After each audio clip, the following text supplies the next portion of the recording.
2024 की चुनावी लड़ाई की तस्वीर कुछ कुछ साफ होती जा रही है। ये लड़ाई है एनडीए गठबंधन वर्सेस इंडिया गठबंधन की। ये लड़ाई है 38 वर्सेस 26 की। यह लड़ाई है दो ऐसे गठबंधनों की जिसे महागठबंधन हम कह सकते हैं। और यह लड़ाई है मोदी वर्सेस विपक्ष के विकल्प की। 2024 की लड़ाई के लिए यूपीए इंडिया में बदल गया है और एनडीए की लगभग परिभाषा ही बदल गई है। सवाल है कि इन बदलावों से 2024 के नतीजों में क्या बदलेगा। सवाल यह भी है कि 2024 तक इन गठबंधनों की सूरत कैसी रह पाएगी।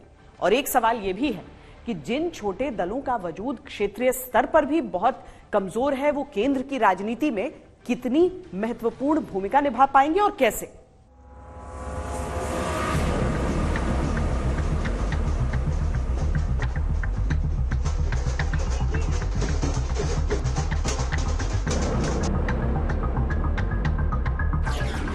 चेहरे पर कई चेहरे लगा लेते हैं लोग। एक चेहरे पर कई चेहरे लगा लेते हैं लोग। लड़ाई एनडीए और इंडिया के बीच में है। इंडिया जीतेगा, भाजपा हारेगा। हम सब लोग अपने लिए एकत्रित नहीं हुए। हम देश को एक तरफ बचाना है।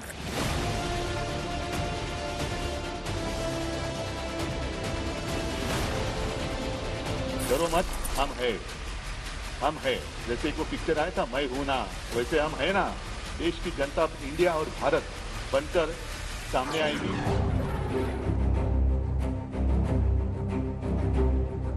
ये तो कट्टर भ्रष्टाचारी सम्मेलन हो रहा है। कट्टर भ्रष्टाचारी सम्मेलन हो रहा है। देश की मौजूदा राजनीति में यह तय हुआ कि 2024 की चुनावी पिच पर लड़ाई अब मोदी बनाम मिले जुले कुछ विपक्षी दलों की नहीं, बल्कि दो महागठबंधनों के बीच होगी।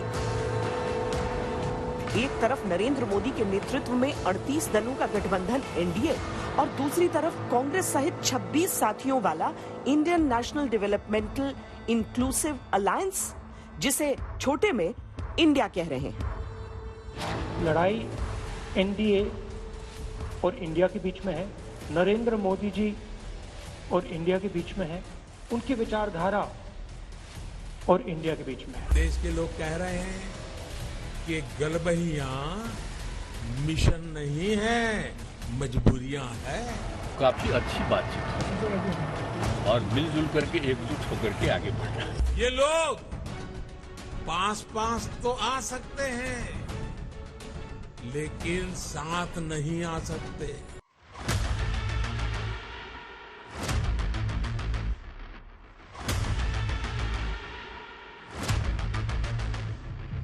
जो बीजेपी पहले केवल मोदी के नाम के साथ आगे बढ़ रही थी, वो गठबंधन की सामूहिक शक्ति के साथ आगे बढ़ने की कोशिशें करती दिख रही है। और जो विपक्ष एक गठबंधन तैयार करने की कोशिशों में जुटा था, वो इंडिया ब्रांड नेम के साथ आगे बढ़ने को तैयार है। अरे कुंडली दिखवाओ भाजपा की। इसमें कर्नाटक के साथ तुम्हारा कोई ग्रह दशा है जो तुम्हारे पतन का कारण बन रही है। कर्नाटक के बाद चुनाव परिणाम के बाद आपकी हालत हुई। या बंगलौर में अधिवेशन हो गया तो और सन्निपात हो गया। अभी आओ आगे क्या होता है देखो। यह अवसरवादी गठबंधन है। केजरीवाल जी दिल्ली की पानी छोड़कर बेंगलोर चले गए, जिस पर कांग्रेस खामोश है। श्रीमान मैडम ममता जी ने क्या हिंसा हुई, निर्दोष लोग मारे गए, लोकतंत्र की हत्या हुई, और उस पर भी कांग्रेस खामोश है। येचुरी साहब, सीपीएम सीपीआई खामोश है। ये घोर अवसरवादी गठबंधन है। न समझदारी न समन्वय, गिव एंड टेक। मुझे दो तो मुझसे लो। ये लोग भारत का भविष्य बनेंगे, विकल्प बनेंगे। बड़े गठबंधनों की हुंकारों के बीच जो दल सियासत में तटस्थ हैं, उनकी भूमिका की समीक्षा तो खैर समय ही करेगा, लेकिन छोटे दलों की मुस्कुराहट को भी नजरअंदाज नहीं किया जा सकता। मौजूदा वक्त में हर एक दोस्त जरूरी होता है वाली तर्ज पर दिल मिल रहे। एनडीए गठबंधन को 2014 और 2019 में जनता का अपार आशीर्वाद मिला है। 2024 में एक बार फिर से मोदी जी के नेतृत्व में हम एनडीए गठबंधन की सरकार बनाएंगे।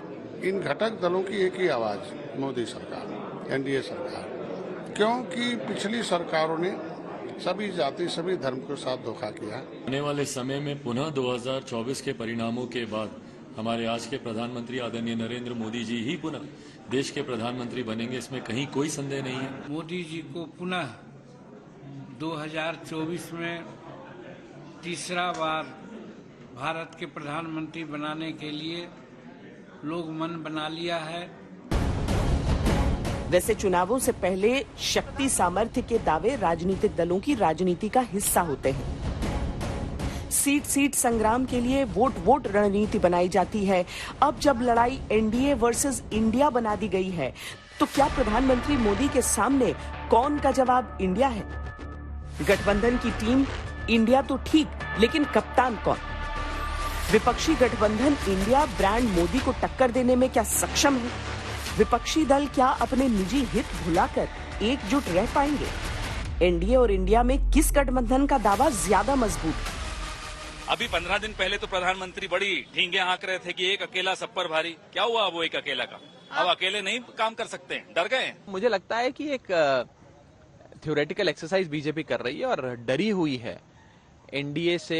एनडीए डरा हुआ है इंडिया से कि कहीं ये इंडिया वाले जो हैं ये आगे ना निकल जाएं दौड़। खोटा सोना है तो नाम बदलने से वो असली सोना तो नहीं बन जाएगा। तो नाम बदलने से कुछ नहीं होता है। नियत क्या, लोग कौन? लोग तो वही हैं। लोग तो वही ममता बनर्जी, लालू प्रसाद यादव, वही तो लोग हैं इस नाम के पीछे। तो इनके नाम बदलने से थोड़ी लोग इनको वोट दे देंगे। श्वेत पत्र में हम आज नेताओं के दलीय गठबंधनों और निष्ठाओं को जनता के मन के तराजू में तोलेंगे। आंकड़ों के समीकरणों में दलों की शक्तियों का विश्लेषण करेंगे। कैसी बन रही है फिलहाल 2024 के महारण की तस्वीर, ये भी देखेंगे। ये तो तय है कि एनडीए का विस्तार हो या विपक्षी गठबंधन इंडिया का आकार, दोनों गठबंधनों के पास अपने अपने गठबंधन के लिए कुछ न कुछ रोड मैप तो तैयार है। विपक्षी गठबंधन इंडिया मुंबई की अगली मीटिंग में गठबंधन का स्वरूप तय करने का दावा कर रही है, तो एनडीए पहले से ही ब्रांड मोदी की उपलब्धियों के साथ आगे बढ़ चुकी है। भाजपा को 2/3 जनता हराने जा रही है। 2/3 यहाँ पर हैं। मुझे उम्मीद है कि देश की जनता इस बार भारतीय जनता पार्टी को बुरी तरह हरा करके भेजेगी। दरअसल विपक्ष जो है जनता को गुमराह करने का असफल प्रयास कर रहा है। विपक्ष की एकता के पीछे न कोई मुद्दा है, न कोई विषय है। मोदी जी की लोकप्रियता से भयभीत होकर एक साथ खड़े होकर फोटो खिंचवाकर जनता को गुमराह करने का असफल प्रयत्न कर रहे हैं। भारत जीतेगा, भाजपा हारेगा, इंडिया जीतेगा और हमारा देश जीतेगा। आज विपक्ष ने अपनी एक ही पहचान बना ली है, हमें गाली देना, हमें नीचा दिखाना।